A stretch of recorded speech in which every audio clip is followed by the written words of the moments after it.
Hello, and you are listening to Eco Justice Radio. We present environmental and climate stories from a social justice frame, featuring voices not necessarily heard on mainstream media. Welcome, I am Jack Ite. On today's show, Restoring Grasslands and Rainfall in the Desert, host Carrie Kim will be interviewing Alejandro Carrillo, managing partner of the Grasslands Regeneration Project. Alejandro Carrillo is a regenerative rancher in the Chihuahuan desert of northern Mexico. In the last 10 years, he has been able to grow tremendous amounts of grasses, forbs, and legumes in a climate zone that receives only 8 inches of rainfall per year, thanks to holistic, rational grazing management. This has benefited both his ranching endeavor and the life in general of all organisms below and above ground. He has also made rainfall more abundant by creating a microclimate for his ranch. Before joining his father's cattle ranch in 2004, Alejandro worked for several years in the software industry in the financial sector in various countries in the Americas and Europe.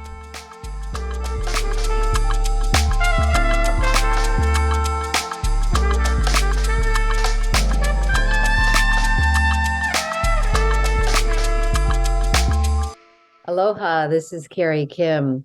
Listeners, we are thrilled to have renowned fourth-generation regenerative rancher of the Grasslands Regeneration Project in Chihuahua, Mexico, Alejandro Carrillo. He joins us today to talk about regenerative ranching and collaborating with nature to restore deserts to grasslands. Our show originates from the ancestral lands of the Tongva and all of their relatives. And we thank the Tongva ancestors for their enduring presence, legacy, stewardship, and continued connection to this area for these millennia. We invite listeners to align with and to act on behalf of the many native nations of Turtle Island and wherever you live and beyond. Nature is not fixed, but ever-changing. Some of the world's best-known deserts were once fertile grasslands and forests, including the Sahara, the Mojave, the Kalahari, and Gobi deserts. Is it accurate to think of deserts as permanent? Ecosystem succession shows us that nature can evolve from rock to forest, as well as reverse itself back to dust or a barren state. According to National Geographic, drylands account for more than 40% of the world's terrestrial surface area. Human-caused desertification and soil erosion is changing the landscape of Earth, with Africa and Asia being particularly vulnerable. Many in these regions rely on subsistence farming. Humans are accelerating the degradation of land through desertification, urbanization, mining, monocrop industrial farming, and conventional ranching. However, turning land into desert is not a fixed or foregone conclusion. Droughts, floods, and erosion need not be permanent realities. If we change the behaviors that are causing them, we have the power to align with and assist nature in the process of evolution that benefits and sustains life. Las Damas, Alejandro Carrillo's ranch, is one of the world's best-known examples of what is possible on dry lands, these arid and brittle environments that receive low rainfall. Water can be infiltrated, rainfall can be restored, wildlife and plant diversity can once again thrive. Resiliency is possible, and Alejandro is here to share his remarkable regenerative journey. Welcome, Alejandro. Thank you, Carrie. It's a pleasure to be with you today. What a great introduction you gave to our deserts. Well, we have long awaited this conversation with you, and you have inspired many people with what has happened down in Chihuahua and just been an incredible example of regeneration and its potential. So I was wondering if you could first share a bit about the history of Las Damas Ranch. I understand it was once a sacred area for the, I'm not sure, Chiricahua, you could pronounce it correctly for me, Apaches.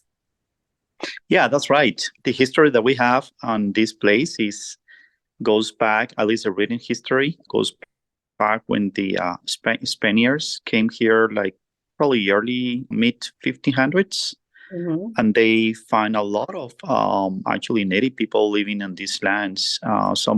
One of them were the Chiricahua Apaches. Victorio, Geronimo, all of them were living in this land. But I think what we are seeing today is really completely different from those times, because even on the writings of the Spanish priests, they said that there were only tall grasses. Forget about just grasslands. All of them were tall grasses, as tall as the saddle.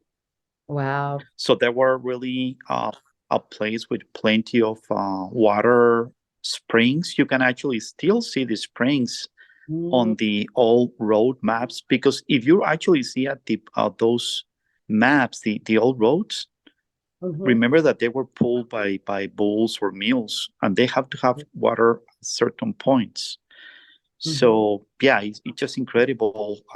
Otters, beavers, because the first thing that actually goes away is all the wildlife related to the water. The closer to the water, they just go away. But yeah, these were really beautiful thriving grasslands. Well, people often speak about areas as if they are fixed, nouns versus verbs. But what do people really need to understand about nature's dynamism? Oh, wow, that is incredible. There's so many variables. As ranchers, we should never say, oh, I'm just a rancher. I actually relate what we do more to a doctor, because we deal with so many living things, so many variables, and nature is always dynamic. I'll always tell the ranchers, if a rancher tells me, Alejandro, I think I'm about the same as 10 years ago, I would say, I don't think so, because you're actually going into the regeneration forward, or you're going backwards. So yeah, but nature is really very novel. I mean, as long as we try to mimic exactly how things are done in nature, it will reward us with a lot of abundance. Isn't the key is adaptability, instead of doing the same thing over and over again, expecting that works every time? Yeah, going back to a little bit of the history, these lands where we are ranching nowadays in Chihuahua, Mexico, obviously it goes south of Chihuahua and all the way to Canada. There were plenty of wildlife, bison and antelope and elk and all that. And they were actually carrying, together with the predators, for the grasslands to be very healthy. Right. But I would say that it was the arrival of the barbed wire that we stopped the movement of the livestock. And then it was something that it was easy to do, but not necessarily the most convenient, because when you stop the movement of the of the livestock or wildlife, then they're going to start overgrazing and degrading the places. Right. And when would you say that actually became a big problem there? Was it like the late 1800s or the mid 1800s? When would you say that really magnified? No, I would say that because there were very few fences. The old fences here in the state of Chihuahua were like rock structures. There were the very few fences. So the ranchers used to move their cattle in different areas. It was the arrival of the barbed wire, the fence, that on the early 1900s actually stopped the movement. And then it was easier for us to say, oh, I place here 100 cows and or 50 cows there, and so on.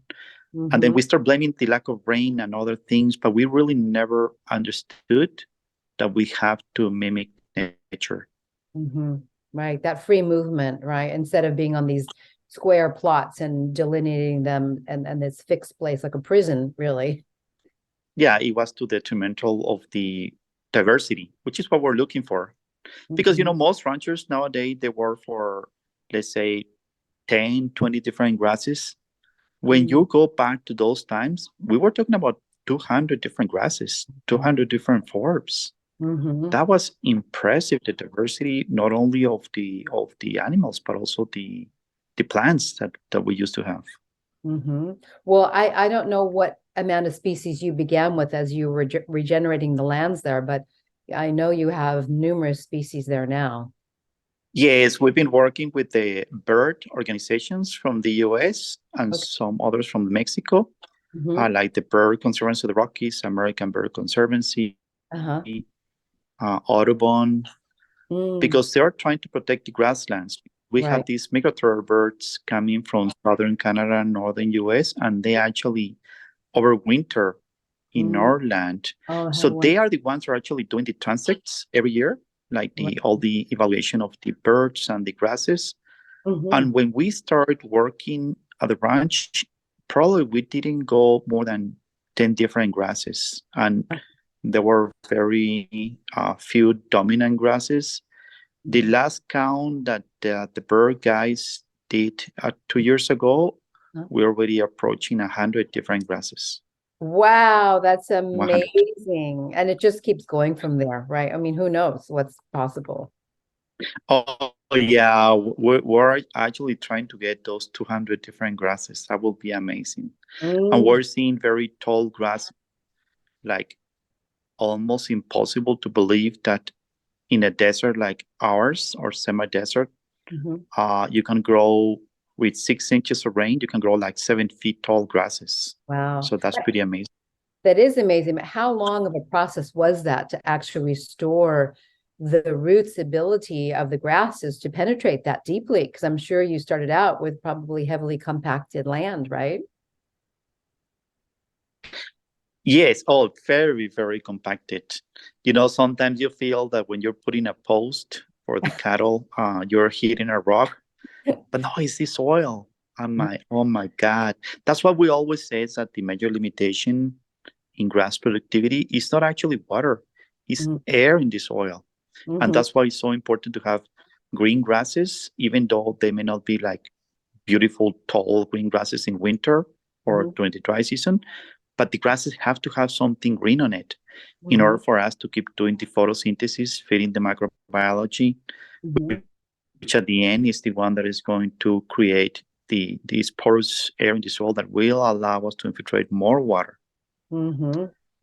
Yeah, I think people don't understand that there's even air in soil a lot of the times, ironically. So yeah, and it's not really that complicated, because when you grab good soil, it should be light and smell like earthy smell. On compacted soils is like a very heavy, like to make adobes, and then it has no odor or oxidized smell. So yeah, it's very different. And how we do that, we actually bring the biology, the life into the soil through the biology of the livestock. Why I don't really mention only cows, because we also realize on the last few years that multi-species is way better than just one grazing animal. Right. Because we're trying to fix a lot of land with just cows, but now we're using donkeys, we're using sheep, we're using horses. Now, just think about all the horses, like the Mustangs, the wild horses, and the feral donkeys that we have in the US.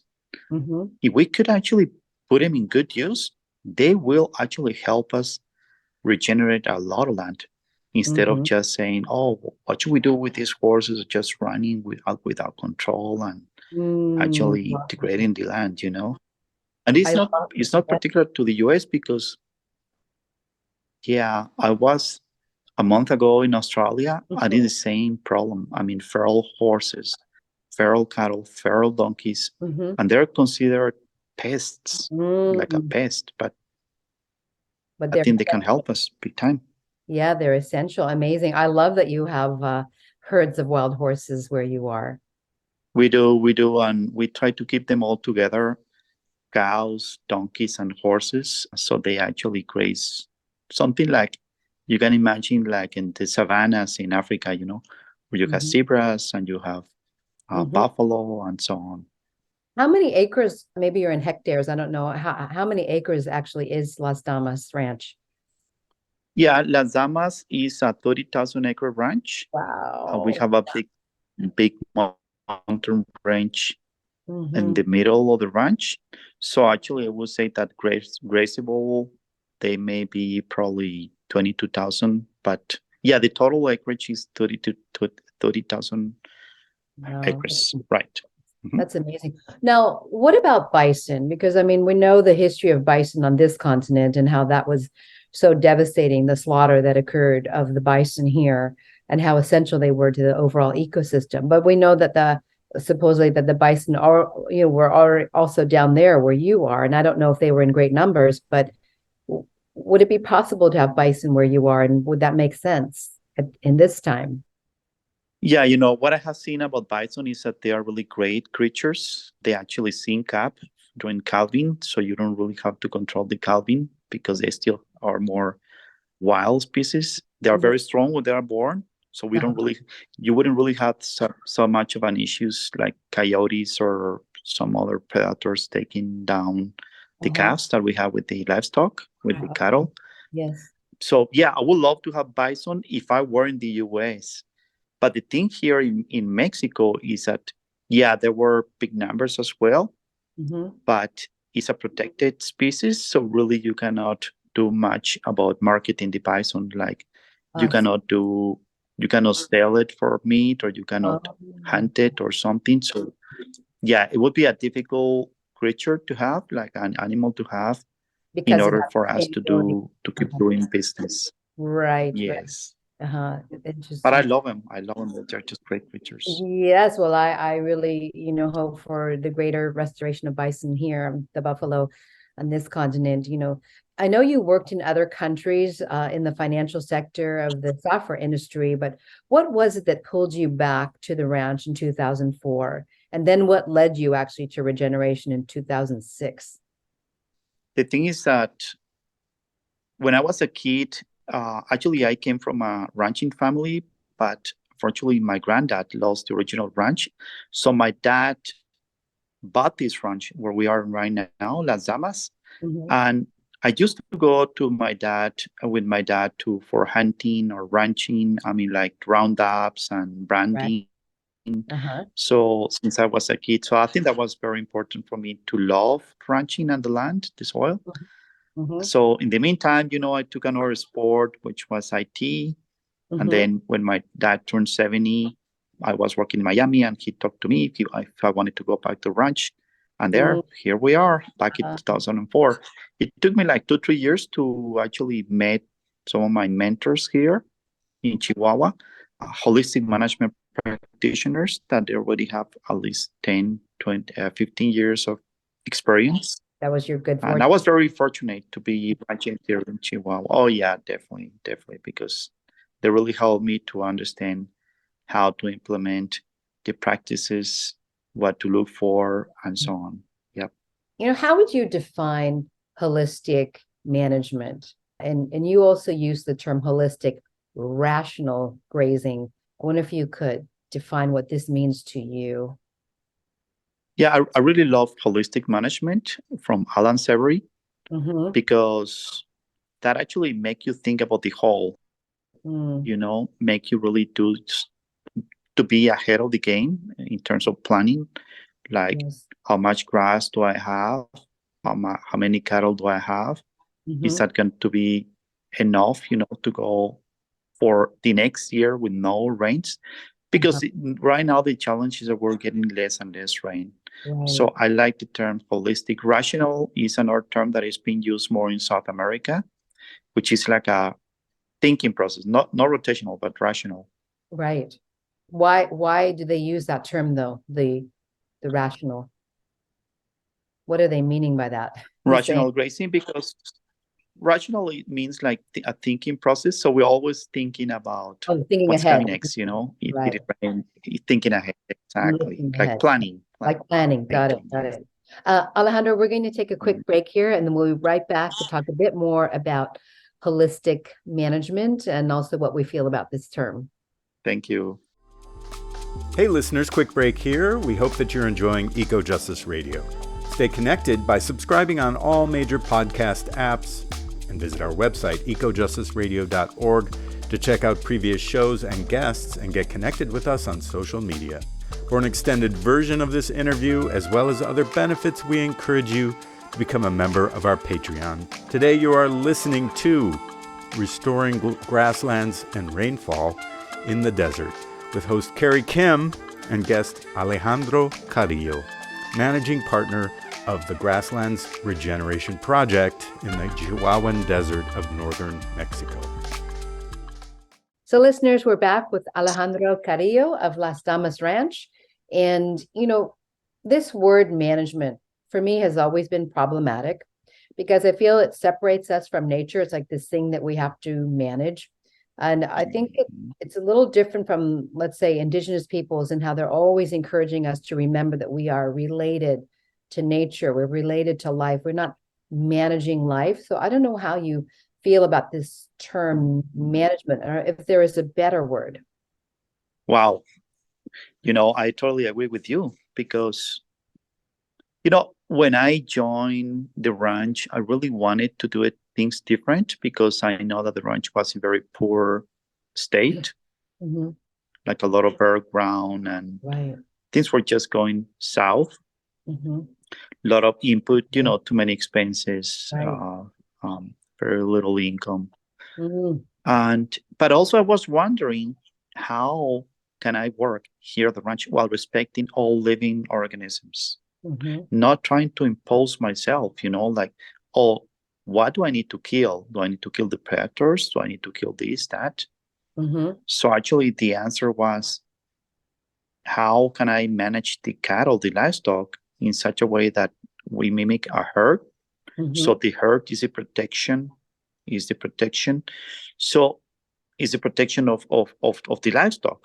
We Right. have mountain lions here. We have once in a while a Mexican wolf, Mm-hmm. but we have a very, very little problem with we try just to live within here, and we try to respect every single creature. Mm-hmm. We don't kill the rattlesnakes because, if we would be causing a problem with the rats.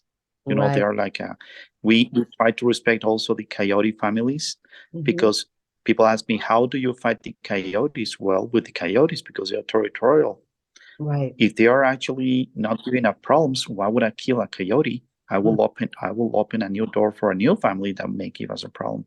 Mm-hmm. So that's what I really like about this approach Mm-hmm.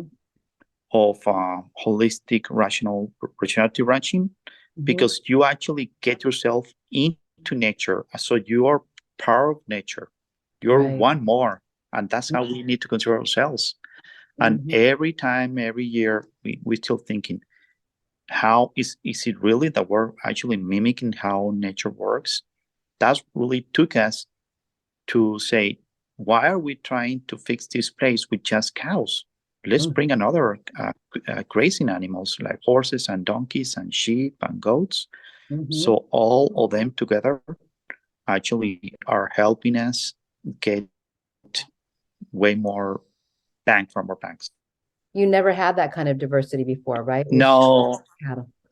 Yeah, that's right. It was just cows, and also the horses were in a different pasture. So the horse pasture, which we call it the Remuda pasture, oh my God, that was just trash. Because remember that it's not the number of animals that actually trash a place like a pasture.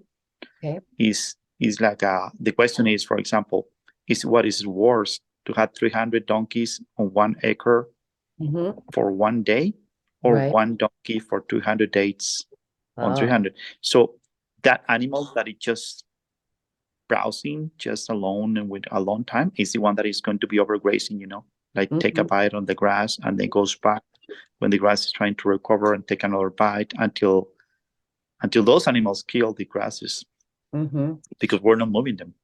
Can you talk about also, I think you've talked about selection, like how the animals actually select what they want to eat and how that impacts the ecosystem or the regeneration of the lands? Well, I think we do also believe that the animals really need to select in order for them to keep them healthy, because, they know each plant, they know each grass, each forb, each, like also the woody plants, bushes and everything. And it's really the short time that we give them on a pasture, that they don't give them much time to actually just pound the same plant multiple times. Uh-huh. We try to allow them to select their diet because each cow is different and each cow is going to select different plants based on whatever stage. But it's we're moving nowadays like twice a day. So that way that the cows really need to be aggressive grazers. Otherwise, another cow will actually get ahead of her. So they know that, right? They learned that. And then also, instead of forcing the cows to actually get a more even grazing, like all the leaves and the stems, then we allow the cows to eat more the leaves, and then our donkeys are the ones that really finish the work, because the donkeys can take a very low quality stems and woody and bark and crazy things. Yeah, paper. No. But you have no goats there? Are goats also not possible there, or is that something for the future? Or? Yes, no, I totally agree with you. I mean, donkeys are like a big goat. The benefit of a donkey, at least from my point of view, is that you don't really have to care much like a goat, because a goat can be predated by multiple animals, a bobcat, a coyote. Smaller, right? And the donkeys are just like, yes, exactly. But yeah, I mean, you're right. The goats are a really great addition as well. What has been the transformation in yourself? Because you've been undergoing this process for nearly 2 decades now. And, was the original decision to shift to support your father by returning to the farm an economic one, where you were going to help the farm become profitable because it was losing money, maybe? How has your own relationship and responsibility to the land changed? Yeah, well, before I left my work at the NIT, actually, I was already thinking about what kind of changes we could make at the ranch, so we can actually make it. As I was telling you, I was very excited to have these people here already practicing holistic management. I went to their ranches. They were in a little better places, but also I went to another ranch in a different state in Mexico that it was also in a desert, from Billy Finan. He was a Mexican rancher, and he was probably the first or second client of Alan Severin in the Americas. Oh, wow. Okay. And wow, yeah, I said, wow, that is possible. And then we embarked into this journey. It was really for the love of land, I would say. I really didn't think much about the economics, or I just, as they say, I just take the bull by the horns and then let's keep moving forward. Well, you remembered it probably I'm from a your bit crazy. childhood, because you were so connected to the lands. You had been, on the lands, riding your horses, all these things growing up. So, I wondered, you've learned and guided others around regenerative practices in many countries and continents. What's inspired you about what you've seen around the globe? Oh, wow. Well, I've been in Africa and North America, South America, Australia, mainly those parts. And I see a lot of land degradation, desertification. Actually, let me tell you, migration ties back to the lack of productivity of all those grasslands. Right. We never relate. We don't want to see that, and we're building bigger walls and more enforcement. But if you really go to the bottom line of the problem, it ties a lot to the lack of productivity of that land. And really what makes me excited is that it goes beyond my ranch. It goes to help people do a better living, to improve the relationship between communities and actually states and countries. And we also know now that what we can produce in our ranches is actually much more healthier than if we actually take that cattle and feed it corn, or actually put some chemicals or some hormones on the cattle. So it's actually the diversity of plants that we're promoting, that each of those phytonutrients of those plants actually will reflect on the meat, which will give us much more better nutrition, as humans. Yeah. So it's the overall benefits that we get from doing this, plus because I always love nature. So plus all the benefits, like right now the ranch we're seeing a bunch of migratory birds, golden eagles. The Oh deer my. population just went up. Everything, all tortoise. It's just so beautiful. Have the beavers come back and the otters? Oh no, we're still working on that. Right, Yeah, but that's a real they're a bit sign, right? far.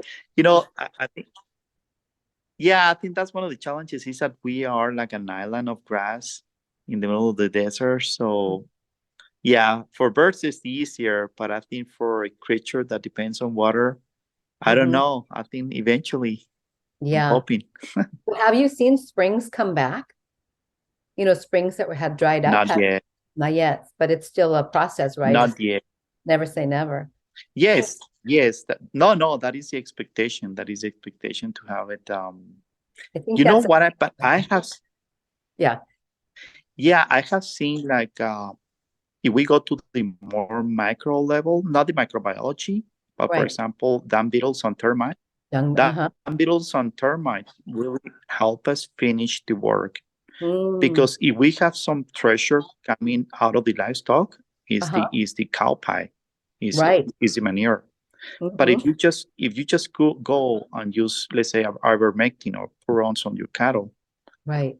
and then that cow pie, that manure is just gonna be there and oxidize, and you don't really get the full benefit. Mm-hmm.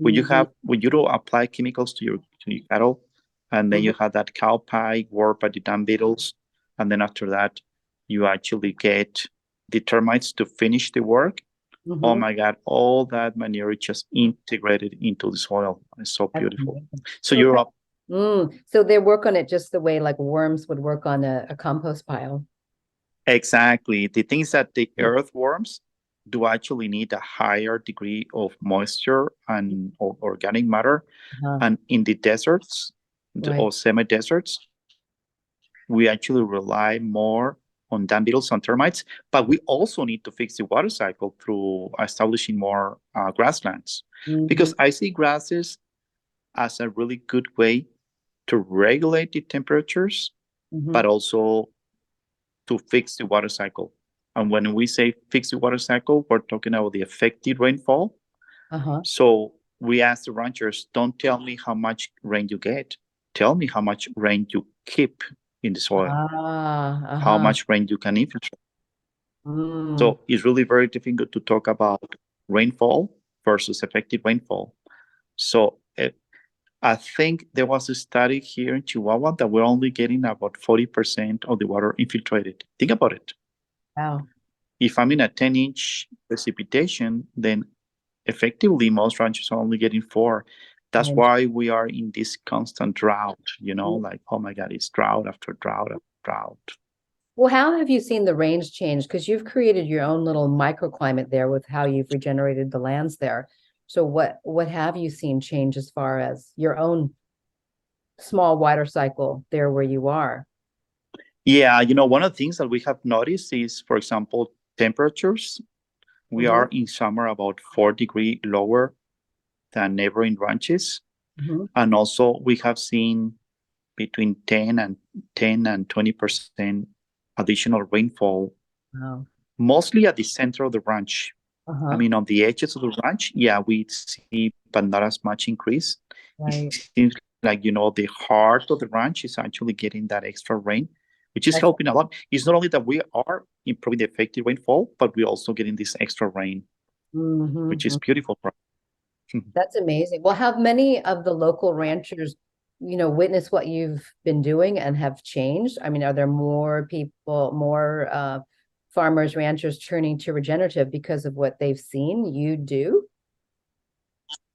Yes, yeah, definitely. I mean, I'm actually not the only one doing really Right. these kind of things here in the state of Chihuahua. Uh-huh. Is my mentors, and also the second way that, like 15 years, like let's say 12 years ago, we were the second wave, and then you have new waves of ranchers, younger ranchers doing this. So Mm-hmm. it's becoming more like No, this is seen, this is cool to do it, right. and This then is becoming younger the people way, come right? to the ranch, see it. Mm-hmm. Exactly. I think for state of Chihuahua, it's actually spreading the word, in other states in Mexico. And a few of my friends also are helping some ranchers in the US and other parts. Mm-hmm. So it's always really good to have these strong references so ranchers can see it, because remember, ranchers are very practical. You can talk for hours or give a presentation, but it is really until they see it that they say, wow, this is really cool. It works. And when they learn the bottom line too, that they don't have to be in this stress, we know that farmer suicides, all these things, because they're so leveraged and they are in so much debt, and it's like never ending. So they see that as kind of a way out to become independent and to really be empowered again instead of dependent. Yes. Yes, because if you see one of our major issues on the ranching industry is actually the cost of inputs. Right. I mean, last year, this year we got a good, nice increase on the price of livestock. But usually you see like the inputs are always higher than the increase of prices of livestock. So actually our goal is to rely on what you have in your ranch. I mean, if we can actually extend the green season of the grasses, then that means that we will have to bring less inputs, because having green grasses year round, even in North Dakota with Cape Brown, or here in the Chihuahuan Desert in Mexico, we can have green grasses year round. I'm not saying that tall green grasses, but some green. So is that actually a little bit of green that not only feeding the microbiology, but is feeding our livestock, so we don't have to buy anything from the outside. So we want the ranchers to be profitable, so that way they are going to be able to sustain the ranching and the tradition and so many benefits, that are bringing from this approach. What were some of the hurdles you overcame as the ranch became regenerative? Yeah, it's what we call the misery years, because let's say that I start working on this, right? And then I'm just beginning. Yes. And it's always really, really important to have a mentor. So the mentor really gonna make your life way, way much easier, because we need to understand that nobody can do it alone. I mean, we need the community. We need that network of ranchers that really gonna support you, because we have the need to communicate, to actually get help from someone else and so on. So it's really that help and to go through those misery years, because remember, when you start with this, it's because you have a problem. I mean, people that are actually doing great, like a lot of rainfall, a lot of grass, they are really not interested in improving. It's us who are against the wall, right on the brim of this, on the edge, out of desperation, that we're looking for help, because how are we going to get how are we going to but because your ranch is just going down, and you say, oh yeah, I want to become a regenerative rancher. Yeah, but the ranch is still going down. Yeah. So that is what we call the misery years, because you have to actually hold the ground on those years, because there's a better, brighter future waiting for you. It's just you need to keep discipline, keep working, and it'll come. It's just I know, as you know, Carrie. Yes. Nowadays we want things now, not yesterday, or maybe yesterday, but now. With nature's times are different than our times, so we really need to be patient and not trying to get shortcuts. Yeah, the patience, right, is key. I know. Alejandro, we're going to take another break right here, and we'll be back with you to talk a little bit more about the sacred cow. Sure. Thank you. Hey listeners, quick break here. We hope that you're enjoying Eco Justice Radio. Stay connected by subscribing on all major podcast apps, and visit our website, ecojusticeradio.org, to check out previous shows and guests and get connected with us on social media. For an extended version of this interview, as well as other benefits, we encourage you to become a member of our Patreon. Today you are listening to Restoring Grasslands and Rainfall in the Desert, with host Carrie Kim and guest Alejandro Carrillo, managing partner of the Grasslands Regeneration Project in the Chihuahuan Desert of northern Mexico. Listeners, we're once again back with Alejandro Carrillo of Las Damas Ranch. Alejandro, on your site, you have posted a little clip from Sacred Cow, which is a movie that makes a case for the nutritional, environmental, and ethical case for better meat. Could you elaborate on this? What do people really need to understand about regenerative ranching versus what happens on conventional feedlots or CAFOs? Because people often collapse the two, and animals, particularly the cow, often get maligned or blamed in the process for contributing to degradation of the ecosystem or climate change and methane gas, and on it goes. And a lot of that we know is false. What would you like to say about that? On that regard, I think it's a bit difficult to take positions because, we cannot change the whole industry like in a few years. Mm-hmm. I think from the ranchers' point of view, because, there are some ranchers that really love the production side and they don't really want to go all the way through the direct marketing of the grass-fed beef. Uh-huh. And it's really us on our side on the production that we really need to do a better job on mimicking nature, on this rational, holistic, regenerative ranching, so we can do a good job on improving our landscape, on protecting the wildlife, on actually growing more grass, on infiltrating more water, and all the benefits that we get, sequestering more carbon. Because, also the carbon market is really strong right now. It's just growing really big because that's another benefit that we provide. All the ecosystem services, as we call, the water, the temperatures, the carbon, and all the things that we are now feeling. Even if we live in the city, we're feeling that this year we broke records. Even we see on the news all the flooding, all the lack of water in many cities. Mm-hmm. I think agriculture actually takes the whole big part on the equation, and we need to educate and we need to implement and so on. Now, a lot of ranchers here where I am, they still ended up selling the cows to the feedlot because we don't really have the market for the market is gonna keep developing. Right. Some people think, if you don't use the feedlots, then you will not be able to feed all that protein to the cities. That's far from true, from being really truth, because we're so low in numbers right now that if we do a good job, most ranchers can go 10 times more cattle on a sustainable, regenerative way. That is the most incredible thing. Because if you go and actually, because we have so little grass right now, and the grasses that we have, for example, the whole Southwest, and actually I can actually get bigger than that. The whole Western US, which I've been traveling extensively on that Western US and many states. A lot of grasses are in a very poor shape.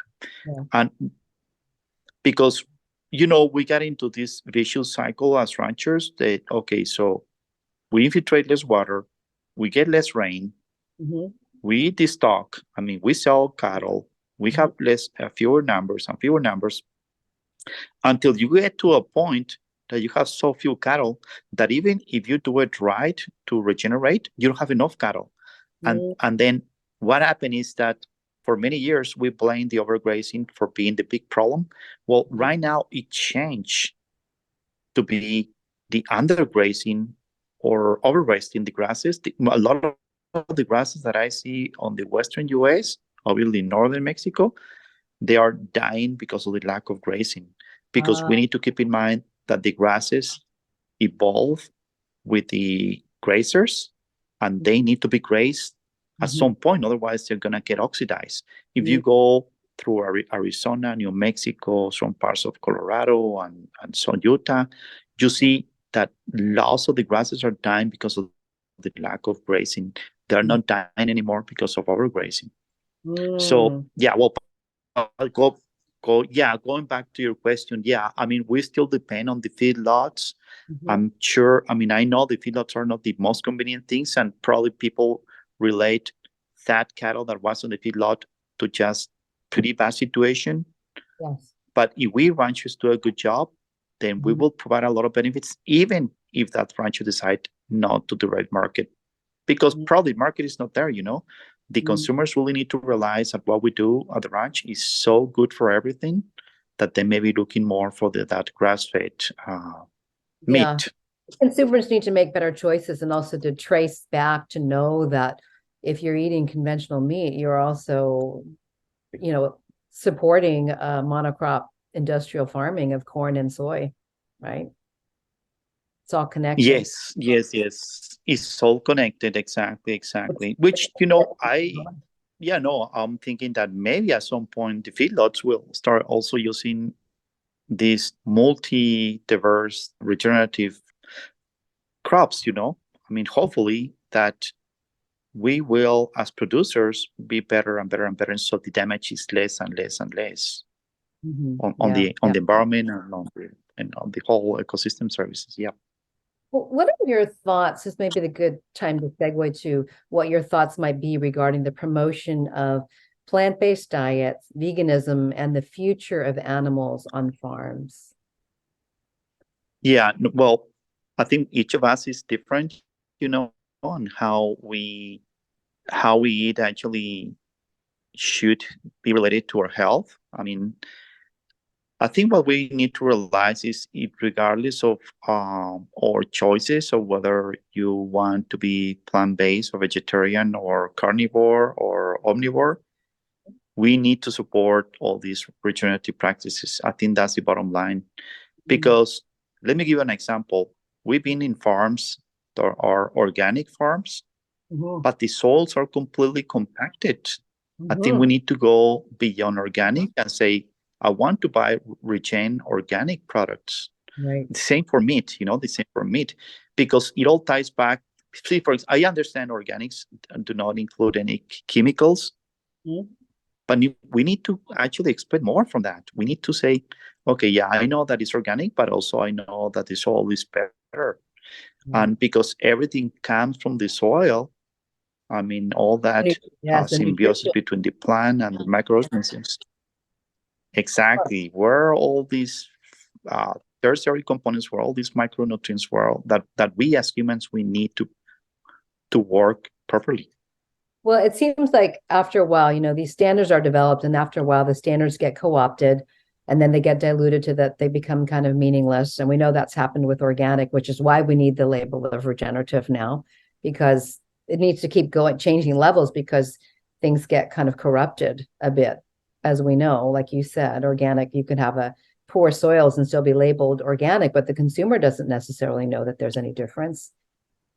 No, I know. It's just, I understand your point about the labels and all that stuff. I think we as consumers need to get more educated, more involved into where our food is coming from.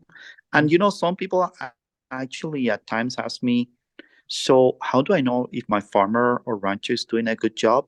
If you actually have the opportunity to visit a farmer ranch, I would say use all your senses. Does it look nice? Does it smell good? Do you see butterflies? Do you see bees? Do you see life? Do the grasses actually in a grassland, do they taste more better? Can you walk on the land? Are the soil temps okay? Is all that very simple things that we have as part of us, all our senses, that would tell us, oh, this is a good environment to grow food, because it has life on it. Exactly. Well, Alejandro, now, of course, we need to discuss the biotech push behind cultivated, cultured, lab-grown meat, which use cell lines, stem cell technology, tissue engineering to essentially grow meat in a lab. Companies are aiming to do this at scale, and there's much propaganda touting it as a panacea for the environment versus conventional animal agriculture. Your thoughts? Yeah, I think we need to better understand, again, nature, how nature works. For me, I have really a lot of respect about nature because it's very complicated. Every time we try to to outsmart nature and to say, oh no, we can do it better than nature. I don't think so. Mhm. So I better prefer, for us to mimic nature, to work with nature, and Mhm. nature will provide. I mean, nature is so abundant and so friendly to us. Mhm. Only that we need to respect and follow nature. Mhm. Yeah, no, I mean, too complicated. I feel for us to actually try to say, oh, this is better or that is better. The other thing that we probably don't understand Mhm. is that grasslands, as Yes. you said, in your introduction, they're Mhm. 40% of the landmass, Mhm. and they really need the grazers. I mean, they need the grazers. Yeah, I know that there is some pushing to rewild in some places, like putting Mhm. in the wild, but we Yes. have so much fragmentation on Yeah. fences and highways that trying to mimic what happened on the mid 1800s with the bison is just almost impossible.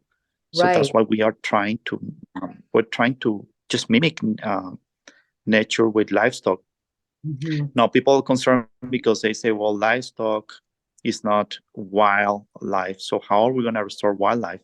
But what we're seeing here at the ranch is through livestock, we Yeah. are actually bringing back the wildlife, Mhm. because the call for many lands, at least in North America, is grasslands.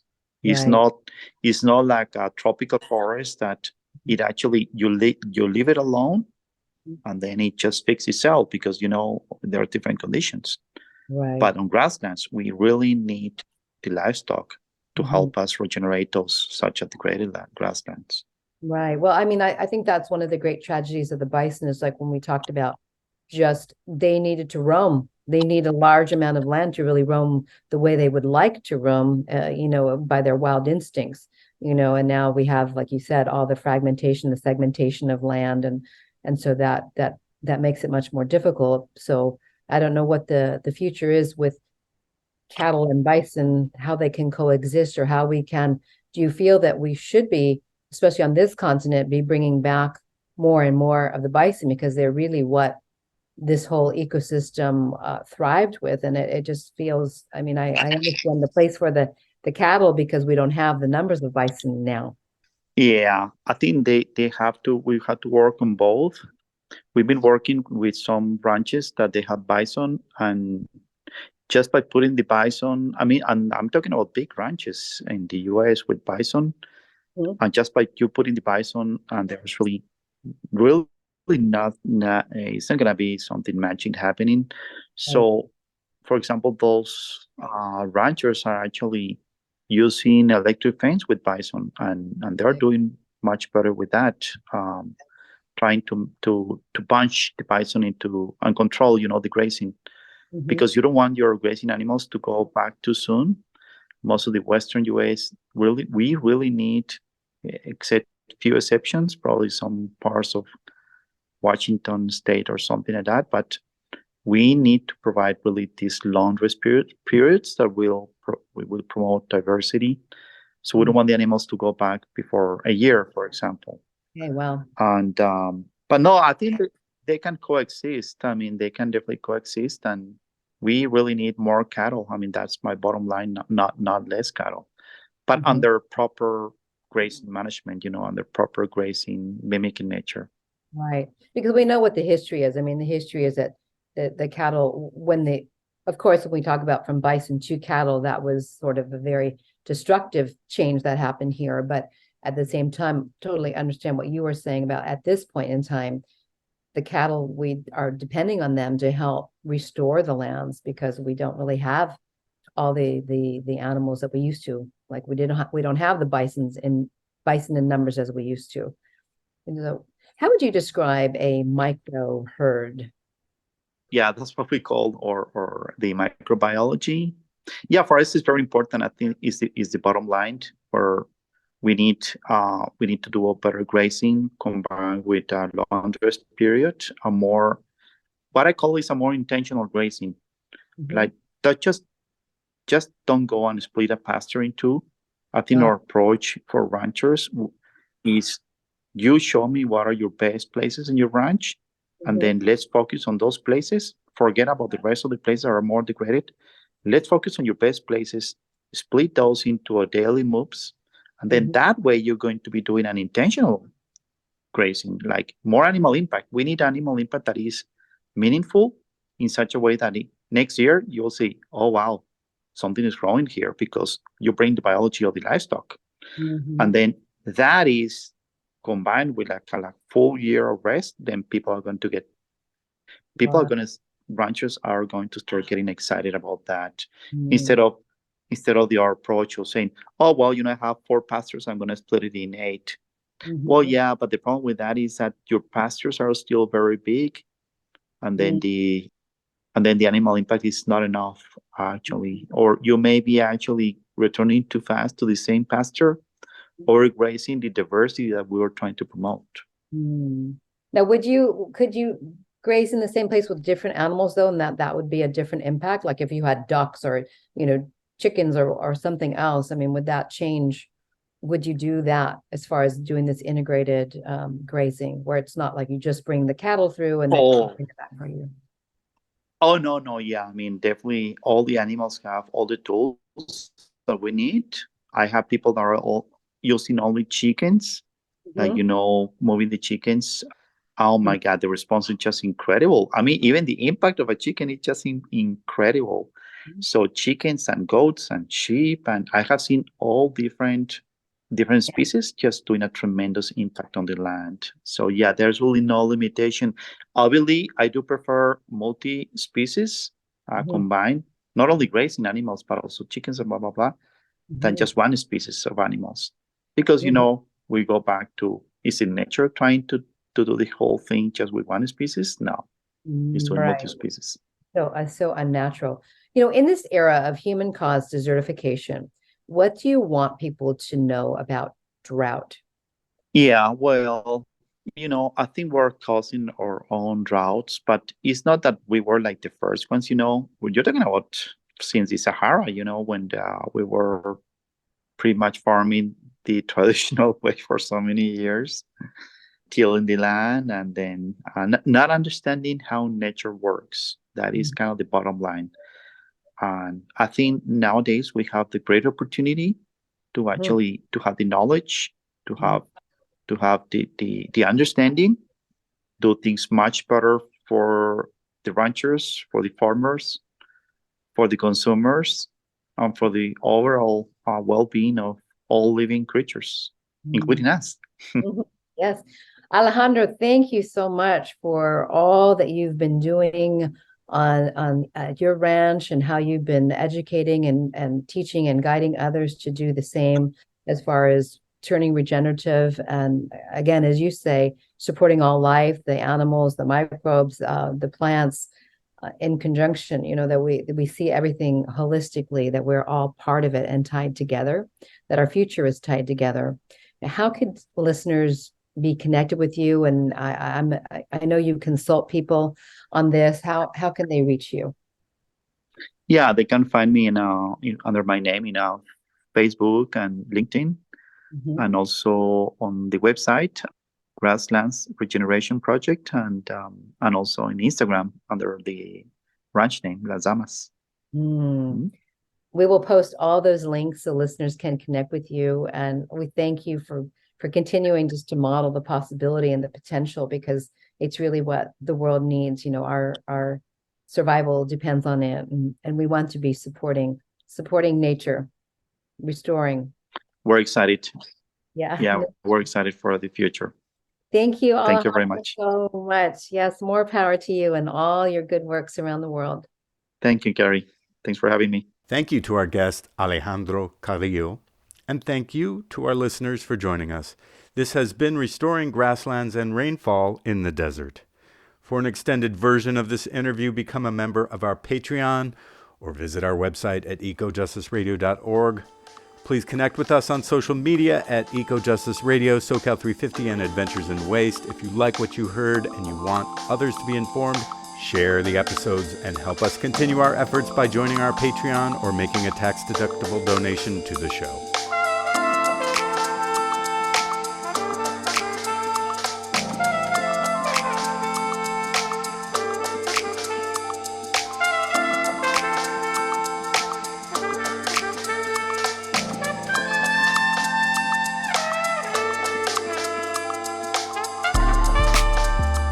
project of SoCal 350. The show can be found on KPFK, KPFT, all major podcast apps, and at ecojusticeradio.org. Executive producer, myself, Jack Ite.